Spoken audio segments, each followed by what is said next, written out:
بالله من شرور أنفسنا ومن سيئات أعمالنا من يهده الله فلا مضل له ومن يضلل فلا هادي له وأشهد أن لا إله إلا الله وحده لا شريك له وأشهد أن محمدا عبده ورسوله صلى الله عليه وعلى آله وأصحابه أجمعين. Varsa Allah subhanahu wa ta'ala yöneticidir. Biz ondan mutluyuz, ondan ona yardım soruyoruz, ondan ona yardımını yalvarırız. Nefslerimizin bozukluğundan, amellerimizin aşağılığından Allah subhanahu wa ta'ala yine sığınırız. Kimne Allah Teala duruyor kudursa, onu hiçbir kim ulaştırmaz. Kimne ulaştırsa, onu hiçbir kim duruyor kudurmaz. Şahitlik bilen, Allah'tan başka hiçbir ilah, ibadet kılınan, kılınan zat yok, yolsuz olanın dindaşı yok. Hem şahitlik bilen Muhammed sallallahu aleyhi ve sellem onun kulu hemşisi. Ama onun ehli yakınlarına, sahabelerine, tabi'inlerine hem Allah'ın yolun devam etmişi varsa Müslümanlara Allah Teala'nın rahmeti hem mağfireti olsaydı. Allah Teala Kur'an'da iken Eûzu billahi mineşşeytanirracim.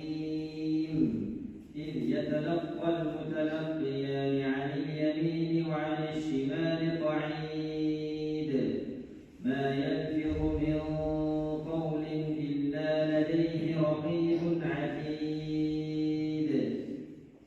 Allah Teala'yken iki kabul etmişi yani yazıp barışı verişte kişiden savuşu bütün nesneler terkep var. Allah bu yakta hem sol yakta oturan. Kişi indiğine sözde etmezse onun ilk düzeltmişi verişte yazılara ecir bulduran. Bugün sözümüz bir azat turunda bulaşan. Eğer biz onu dürüst edip kullansak, o bizni cennetliydi. Eğer biz onu dürüst edip kullanmasak, Naşar derseyle meşgul kılsak, o bizni cehennemde gidecek. O ağza şunu dinlerse, onun durumda atna sayın, gün sayın söylesen de kim bulmaz, kuk bulmaz.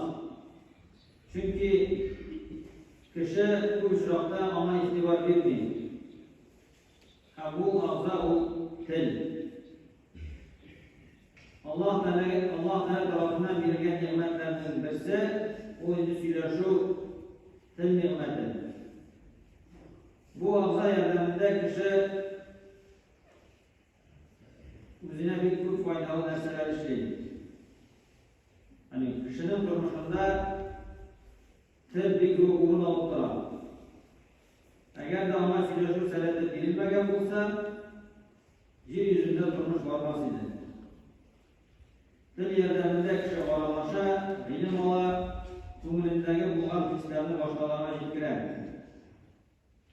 Bir kararında Allah Teala'nın kişiye vergen nimeti şuluk vakitte o indi bir kader nerse bulup durar. Eğer indi biz onu yaxşı yola kullanmasak, o bizge ziyan keltirirge mümkün. Yaxşı yola kullansak, o bizge indi faydalar keltirer. Ondan ziyan ko'rmoq yo'li yaxşı so'zlar so'ylab.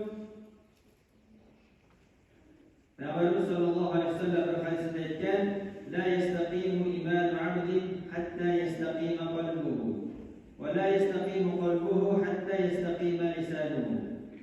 Yürəyə doğru bulmay turib, kişi doğru yola basmaysa, tili doğru bulmay turib, yürəyə doğru bulmaysa. Yani tilimiz hem ko'nglimiz deymi, yürəgimiz bir-birisine deyli. Hem tildagi bo'lgan aybi yürəkdə də təsir edir. Şulay kirisince yürekteki bo'lgan aybi onun eseri tilde ko'rinadi. Günahlardan saqlanib, yaxshini söylesek, biz tilimizni de hem yüreğimizni de şista pok tutacakmız. Endi pok ko'ngilli, şista ko'ngilli, sof yürekli kişilergina Allah Teala dilese doğru yoldan boracaklar. Bizge nişek tilimizni saqlab, yüreğimizni şista tuta olamiz. Hem şularning yo'llari eng birinchisi o'yinda ko'p so'ylovdan tiyilib, saqlanib.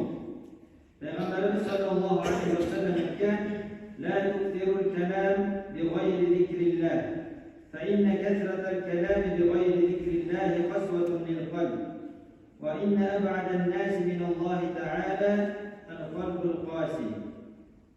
Allah'ni iske alı sözlerinden kala ko'p söz söyleme. Çünkü Allah'ni iske alıdan başka ko'p söz söylüyor, katı ko'ngillik bilgisi. Dürüstlükte Allah'tan en yaratılışı katı ko'ngillik kişilik Peygamberimiz sallallahu aleyhi ve sellem etken. Ko'p sözlük turunda Kur'an'da bu aytilgan: "La khayra fi kethirin min necvahum illa men amara bi sadaqatin aw ma'rufin aw islahin beynen nas." Kimde kim sadaqa ulaşırga, yaxşı amal kılırga, yeyse kişilerin dostlaştırga çağırmasa, ko'p yashirin sözlerden yaxşılık yok deb Allah Teala Kur'an'da aytgan. Umar radıyallahu anhu aytgan: ko'p söz söylövçe, ko'p naşar sözler aytar. Ko'p naşar sözler aytuvchi ko'p gunoh qiladi. Ko'p gunoh qilishga eng qulay o'rin jahannam o'ti degan. Bu ayet hem hadislerden şunu anlaşılar: Allah Teala'nı iske almay turgan, sadaka verirge, yaxşılıkka hem kişiler arasını dostlaştırga çağırmay turgan sözlerden saklanırga gerek. Tilni saqlab, yürekni şista tutuның ikinci yolu bu edepsiz sözler söylevden saqlanu. Sug'unuvdan tiyilу. Sug'unu shiltaga loyiq ham haram ish sanalar. Onun negizinde buzuqlik ham qabahatlik yotar. Peygamberimiz sallallahu aleyhi ve sellem aytgan: "Ve iyyakum vel fuhsha fa innallaha la yuhibbul fahsha ve la tafahhusha."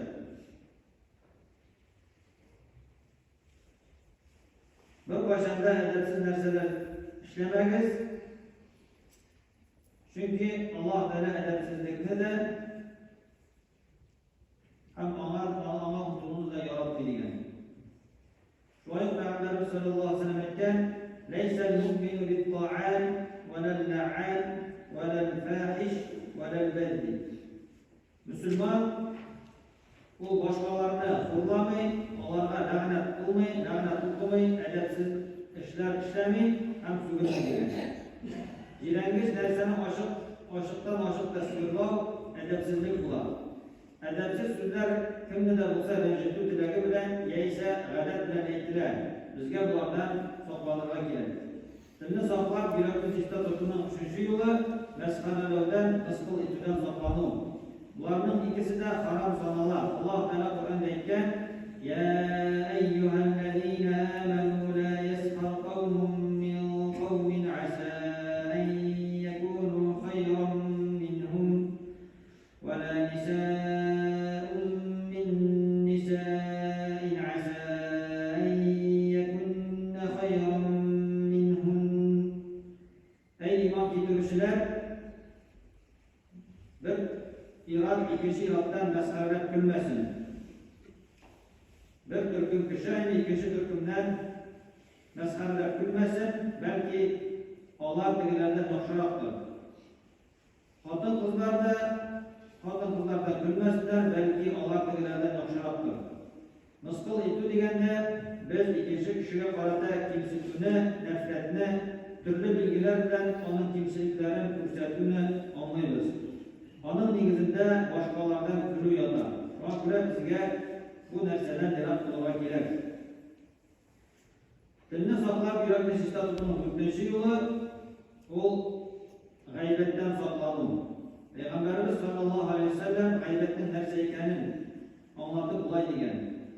Al-ghibatu zikruka akhwaka bima yakrah.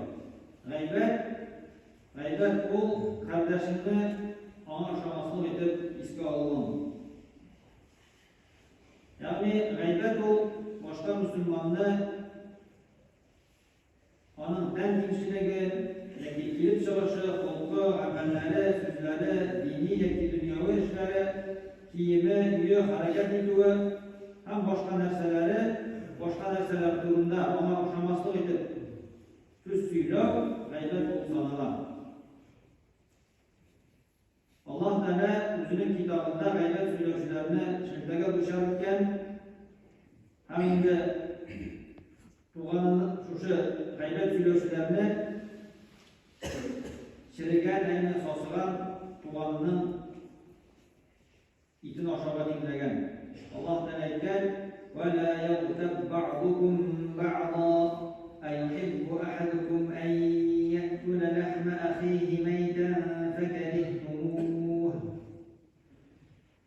Bir-biringizni g'aybatdan suylamangiz, birerigiz o'zining vafot bo'lgan qardoshining itini oshog'a tilaymi, siz bundan jirinasiz. Bu oyatda Alloh taolo g'aybatni mayit oshog'i bilan chog'ishtiradi. Ya'ni kishi itini oshog'i o'zidan o'zi jirangiz amal. Ayni sosigan, shirigan, to'plar bilan to'lgan tug'anining itini oshog' nindi jirangiz amal bo'ladi. Ham uni kishi raqatlanib ishlaydi. Ya'ni g'aybatga e'tibor etmasa, onu suylaydi. Alloh taolo uni endi shunday mayit itini oshog'i bilan chog'ishtiradi. Buni ishlovchi kishi endi buzuq ko'ngilli, yovuz yurakli, haqqidan axloqli bo'lib ko'rsatadi. Abu Hurayra radhiyallohu anhudan keltirilgan, Payg'ambar sollallohu alayhi vasallam aytgan: "Kullul muslimi alal muslimi haramun damuhu va maluhu va 'irduhu." Har bir musulmonning umri, moli ham nomusi ikkinchi musulmonlar harom degan. Ya'ni g'aybat suylav kishining nomusini qo'g'iladi. Agarda kishi tilini tiymasa, noshar g'azablardan qoldirmasa, yaxshini suylamasa, biz endi mana shu g'aybat suylab, ya'ni kishi haromga tushirga mumkin. Ham endi Alloh taolaning qo'shganlarini o'tamagan, ham tiyganlaridan tiyilmagan bo'ladi.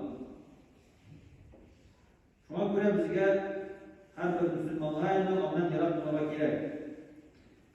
Payg'ambarimiz sollallohu alayhi vasallam bizga endi o'zining nasihatlarida tilni saqlov yo'lini aytgan. Payg'ambarimiz sollallohu alayhi vasallam bir hadisida aytgan: "Man kana yu'minu billahi wal yawmil akhir falyaqul khayran aw liyasmut." Kimdi Allohga ham qiyomat kunina ishondi ekan, yaxshini g'ina suylasin yoki tashlasin degan. Alloh taolo boshqalarimizga da kerakli foydali ilmlar olib, shu ilmlarga amal qilishni nasib etsa edi, tilimizni buzuq, noshar, bizga ziyon keltiradigan gunohli so'zlardan saqlanishni nasib etsa edi, ham endi tilimizni Allohni zikr etudagina, Qur'on o'qudagina qo'llanishga nasib etsa edi.